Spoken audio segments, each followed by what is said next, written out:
আসসালামু আলাইকুম রহমতুল্লাহি বারকাতুহ। প্রিয় কাছের মানুষজন, আশা করি সবাই ভালো আছেন। আলহামদুলিল্লাহ, আমিও ভালো আছি। তো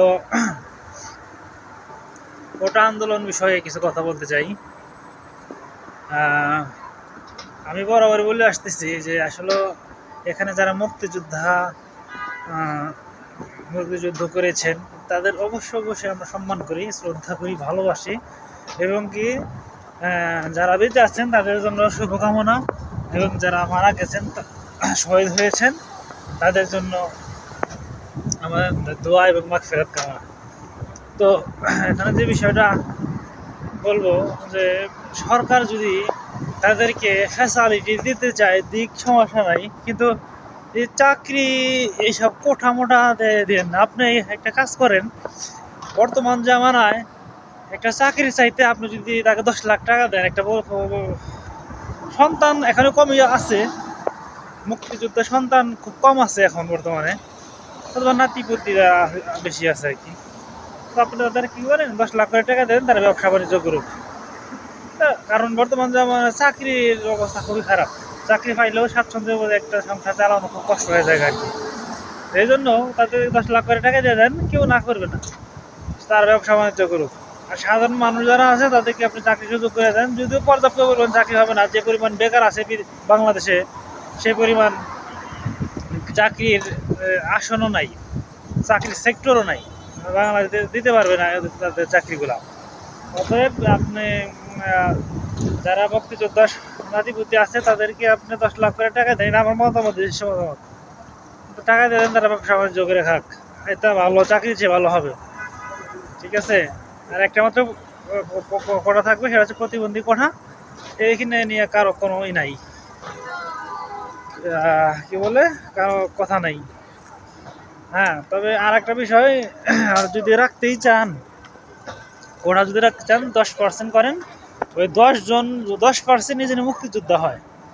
এখানে একটা বিষয়, যে বিষয়টা ঘটে আর কি, যে 30% মুক্তিযোদ্ধা করা থাকলেও 30 জন কি, কিন্তু ওই 30 জনের আগে মুক্তিযোদ্ধা চাকরি দেওয়া হয় না, মুক্তিযোদ্ধাদের চাকরি দেওয়া হয় না। এই 30%-এর মধ্যে সর্বোচ্চ 10% মুক্তিযোদ্ধাদের দেওয়া হয়, আর বাকি 20% হয় সিন্ডিকেট।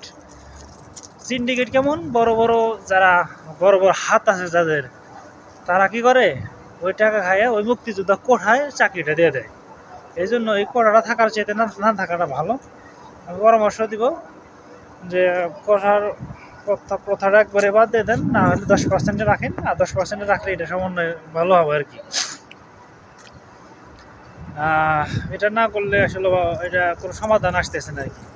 কারণ সাধারণ মানুষ, ছাত্র যারা, মেধাবী ছাত্র, তারা চাকরি পাবে না, কিন্তু অযোগ্যরা চাকরি পাবে, তারা ঠিকঠাক মতো দেখা যায় যে লাফাইব করতে।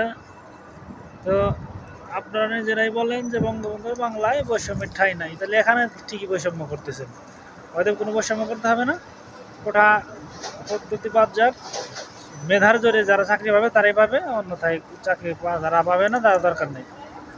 ঠিক আছে। আর তাদের সম্মানিত করেন, মুক্তিযোদ্ধাদের সম্মানিত করার জন্য তাদেরকে তাদের ভাতা দিচ্ছেন, কোনো সমস্যা নাই। তাদেরকে বাড়ি বানিয়ে দিতেছেন, কোনো সমস্যা নাই। আরও 10 লাখ টাকা করে দেন, তারপরে মানুষ কিচ্ছু বলবে না। কিন্তু এই চাকরির থেকে কোটা, বিশ্ববিদ্যালয় পরীক্ষাতে যে কোটা, এটা বাদ দিতে হবে। তা মেধাই নাই কি শুধু ওইটার কারণে?